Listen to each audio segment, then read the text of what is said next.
اس کو اپنے نکاح میں لیتا ہے۔ اللہ تبارک و تعالیٰ کی بارگاہ میں دعا ہے، اللہ تبارک و تعالیٰ جن بچیوں کا نکاح ہوا ہے اللہ ان کے گھروں کو جنت نشاں بنائے، ان کے گھروں کو خوشحال فرما دیں، اور جو بچیاں بغیر نکاح کے بیٹھی ہیں اللہ غیب سے ان کے لیے خوشحال جوڑے عطا فرمائے، اور جن گھروں میں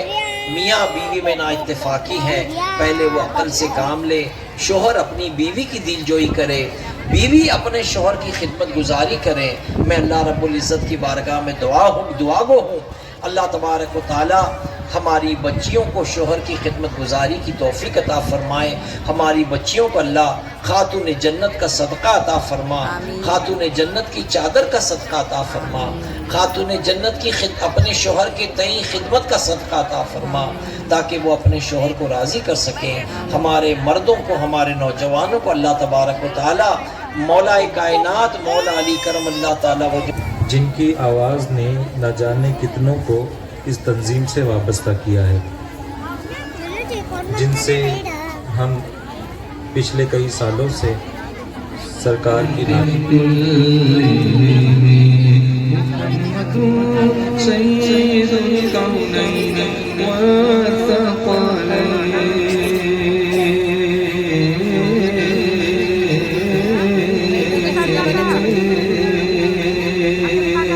محمد سید الکونین والثقلین والفریقین من عرب ومن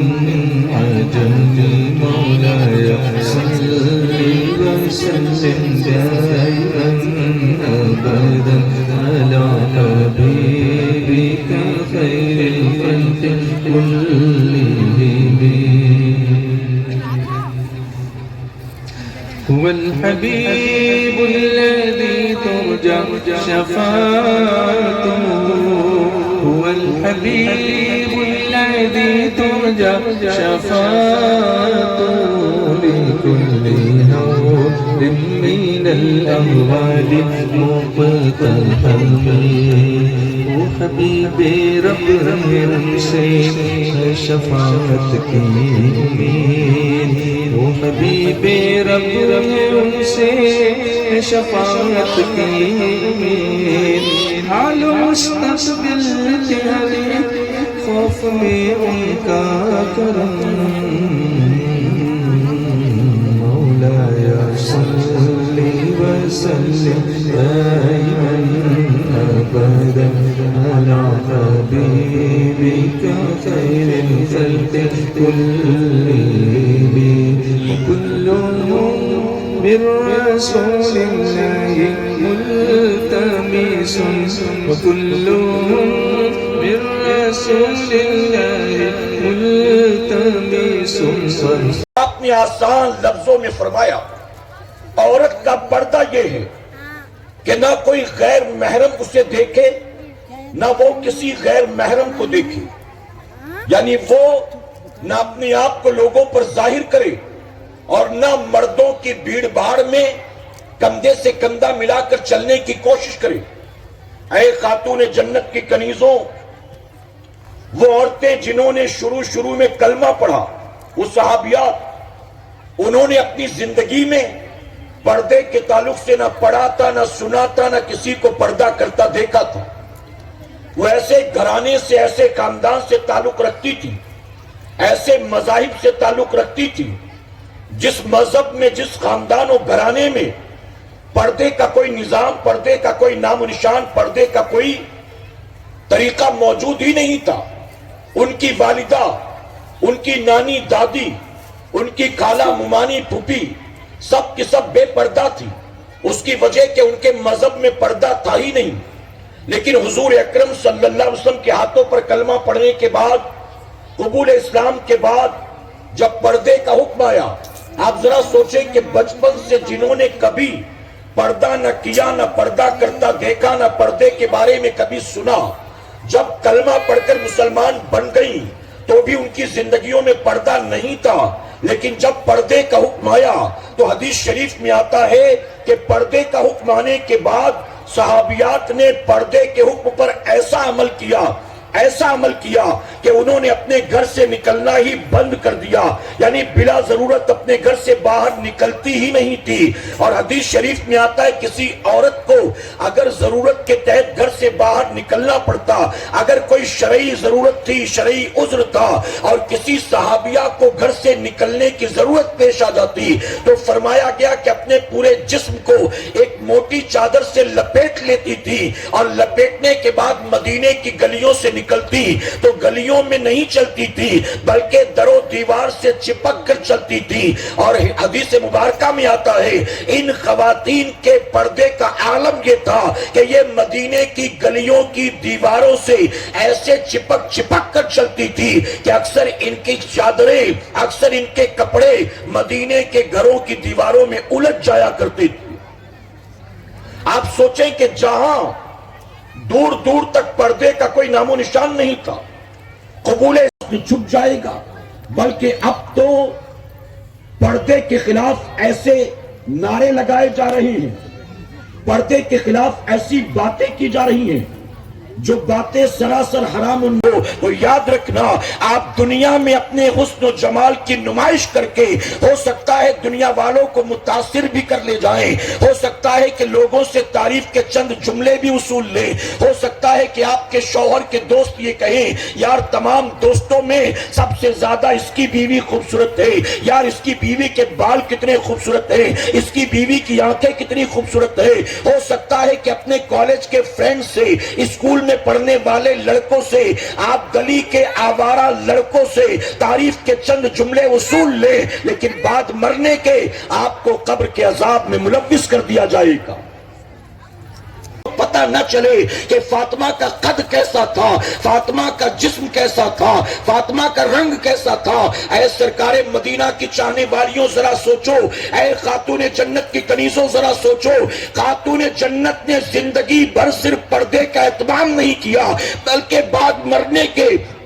پردے کی فکر کرتی ہیں اور ساتھ ہی وصیت کرتی ہیں کہ میرا جنازہ اٹھایا جائے تو رات کے اندھیرے میں اٹھایا جائے تاکہ پردے کے ساتھ دنیا سے رخصت ہو جاؤ۔ اللہ رب العزت نے خاتون جنت کے پردے کا ایسا اہتمام کر دیا، ایسا اہتمام کر دیا کہ صرف جنازہ رات کے اندھیرے میں ہی نہیں اٹھایا گیا بلکہ فرمایا گیا قیامت کے دن جب خاتون جنت کے جنت میں جانے کی باری ہوگی تو منادی اعلان کرے گا، اے اہل محشر اپنی نگاہوں کو جھکا لو، اللہ کے حبیب کی بیٹی فاطمہ الزہرا جنت میں داخل ہونے والی ہے۔ اور فرمایا گیا 70,000 حوروں کے جھرمٹ میں خاتون جنت کو جنت میں داخل کیا جائے گا۔ یعنی دنیا میں جس نے اپنے پردے کی فکر کی، اللہ نے میدان قیامت میں بھی ایسا انتظام کر دیا کہ کوئی نگاہ خاتون جنت کو جنت میں جاتا ہوا بھی دیکھ نہ سکے۔ کافی زیادہ پبلک آئی تھی، لیڈیز اپنے بچوں کو، اپنے بہنوں کو، اپنی ماں بہن سب کو لے کر آئے تھے۔ سے سیکھا یہ سلسلہ در سلسلہ ہو بہو وہی تعلیم، وہی کلام الہی جو اللہ کے رسول پاک پر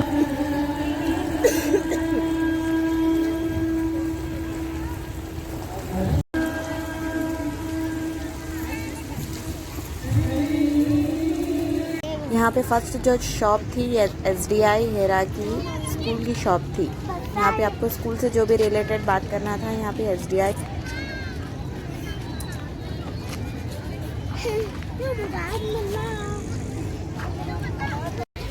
آپ کو مل رہی تھی کدو کی کھیر، فروٹ سلاڈ، بادام کی خیر، اونلی 30 روپیز۔ اور یہاں پر بھی واٹر باٹلس مل رہے تھے اونلی 5 روپیز۔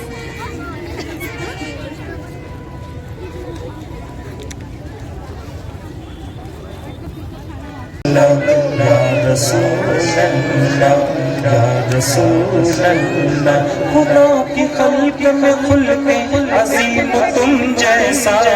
خدا کی خلق میں خلق عظیم تم جیسا، خدا کی خلق میں خلق عظیم تم جیسا نہیں۔ اور ایسے مسائل لاکھوں ہیں، اس لیے ہم کہتے ہیں کہ امام اعظم و تو نقصان آپ کا ہوگا، اس لیے اللہ کے لیے آپ گفتگو بند کر دیں اور اب پوری توجہ سوال جواب کی طرف کریں۔ اللہ آپ کو جزائے خیر عطا فرمائے۔ شوہر کا انتقال ہونے پر عدت کتنی؟ شوہر کے طلاق دینے پر عدت کتنی؟ نکاح کے بعد شوہر نے قربت نہیں کی تو اس کی عدت کتنی؟ اور کیا بچے کی ولادت کے بعد 40 دن تک نفاس کا خون آنے کا انتظار کرنا ضروری ہے؟ 4 سوال کیے ہیں میں نے، معاف کیجیے گا کافی ایک ساتھ کر دیے، لیکن سب ایک دوسرے سے جڑے ہوئے ہیں اس لیے۔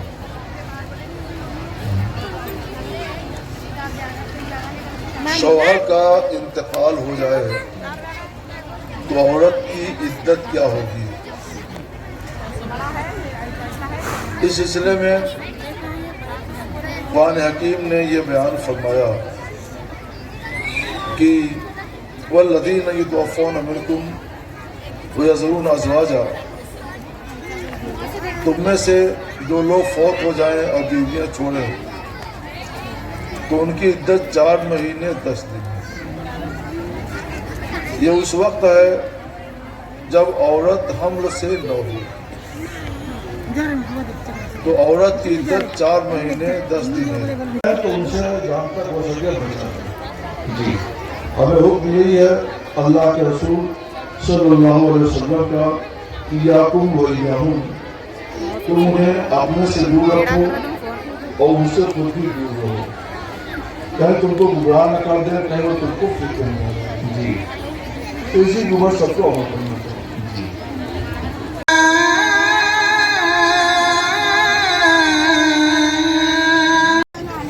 اور پھر عصر کی نماز ادا کی جا رہی تھی یہاں پہ۔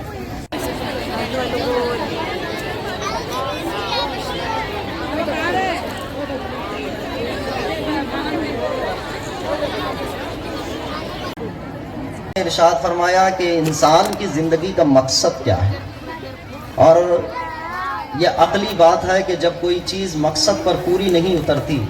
تو ہم اس کو چھوڑ دیتے ہیں۔ جو چپل ہمارے سائز سے بڑی ہو اس کو پہنتے نہیں، چھوٹی ہو تو بھی نہیں پہنتے، کیونکہ مقصد کو پورا نہیں ہوتا۔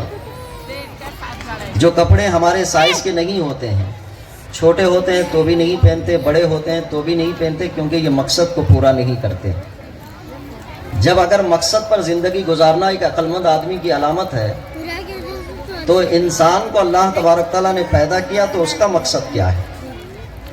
آپ کو بالکل قریب لے جاتے ہوئے یہ بات کہوں، پیر میں 2 جوتے ہوتے ہیں، ایک دائیں پیر کا ہوتا ہے، ایک بائیں پیر کا ہوتا ہے۔ کمپنی والا اس جوتے کو دائیں پیر ہی کے لیے بنایا ہے، بائیں پیر کے لیے بنایا۔ اگر آپ نے اس کے مقصد کو بدل دیا، بائیں پیر والے کو دائیں میں پہنا، دائیں کو بائیں میں پہنا، تو یہ جوتے کے لیے بھی نقصان دہ ہے، پیر کے لیے بھی نقصان دہ، کیونکہ اس کا مقصد ہی بدل دیا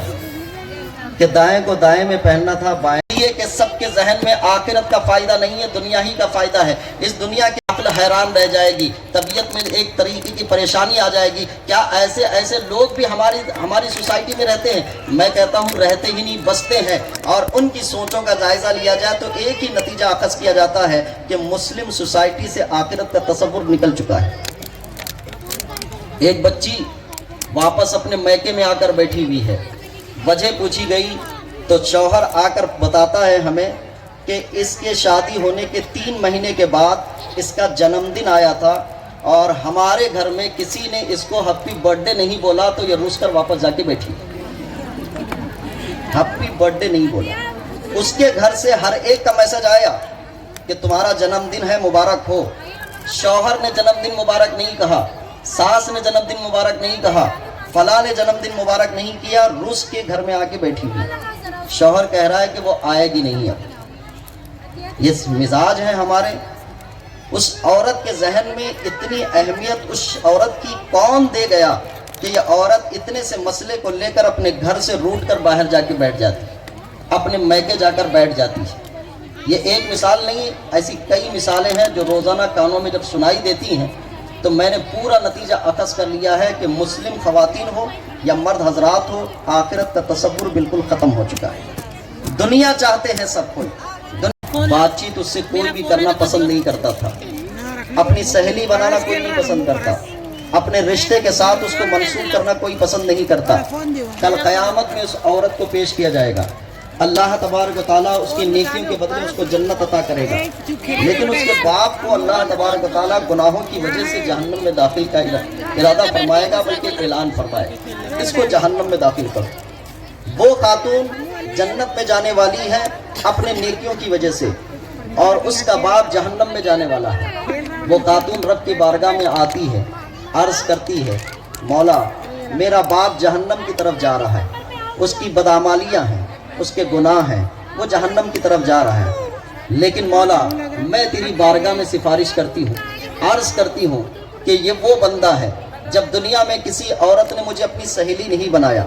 دنیا میں کسی عورت نے مجھے اپنی بہو نہیں بنایا، دنیا میں کسی عورت یا کسی سماج نے مجھے اپنے قریب نہیں کیا، مجھے اپنے ساتھ بیٹھنے کا موقع نہیں دیا، جس پلیٹ میں کھانا کھاتی تھی اس پلیٹ کو گندا سمجھا جاتا تھا، جس جگہ میں رہتی تھی اس جگہ پہ بیٹھنے کو غلط سمجھا جاتا تھا، جب دنیا والوں نے میری دنیا تنگ کر دی تھی، میں ذہنی آزمائش میں مبتلا تھی، میری طبیعت بڑی خراب ہوتی تھی، یہ وہ شخص تھا جس نے مجھے اپنے کلیجے سے لگایا تھا، یہ میرا باپ ہے۔ اس کے لیے قالین بچھائی جاتی ہے، 10 نمونے کے کھانے ہوتے ہیں، ہاتھ پوچھنے کے لیے ٹیشو پیپر ہوتا ہے، ہر ایک کے لیے الگ سے گلاس ہوتا ہے پانی پینے کے لیے، کیا کیا اہتمامات نہیں کرتے ہیں۔ اس کے بعد نکاح ہوتا ہے، 6 مہینے کے بعد ہمیں معلوم ہوتا ہے کہ رشتہ ٹوٹ گیا ہے۔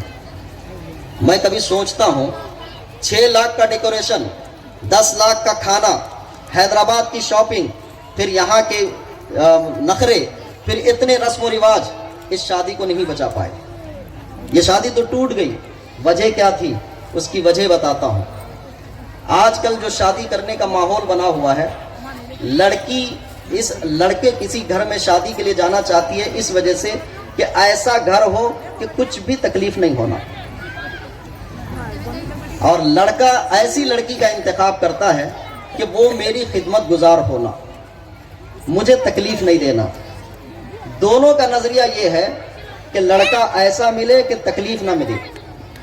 اور لڑکا یہ چاہتا ہے کہ تکلیف نہ دے۔ اب لازمی بات ہے کہ ایسے فلسفے پہ تو دنیا چلتی نہیں، تکلیفیں تو ہوں گی، دشواریاں تو آئیں گی، شوہر کی کبھی زبان تیز ہوگی، عورت کی زبان کبھی تیز ہوگی۔ اب اس کے بعد رشتہ ٹوٹا اس وجہ سے کہ عورت بہت تیز ہے، کسی کا ادب و احترام نہیں کرتی، مرد بڑا ایسا ہے کہ اس کا معاملہ ایسا ہے کہ یہ فلاں خراب ہے۔ اب 6 مہینے کے اندر رشتہ ٹوٹ گیا۔ اب رشتہ ٹوٹا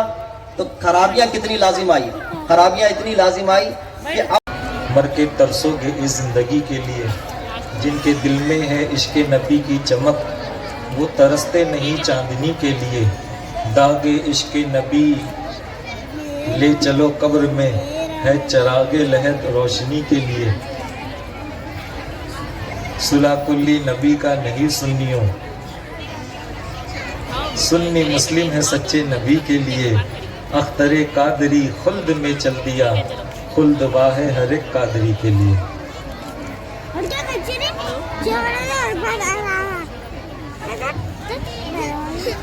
حضور داعیہ کبیر وقار اہل سنت انشاءاللہ کچھ نصیحت فرمائیں گے آن لائن۔ والسلام علیکہ یا نبی اللہ، الصلاۃ والسلام علیکہ یا نور اللہ۔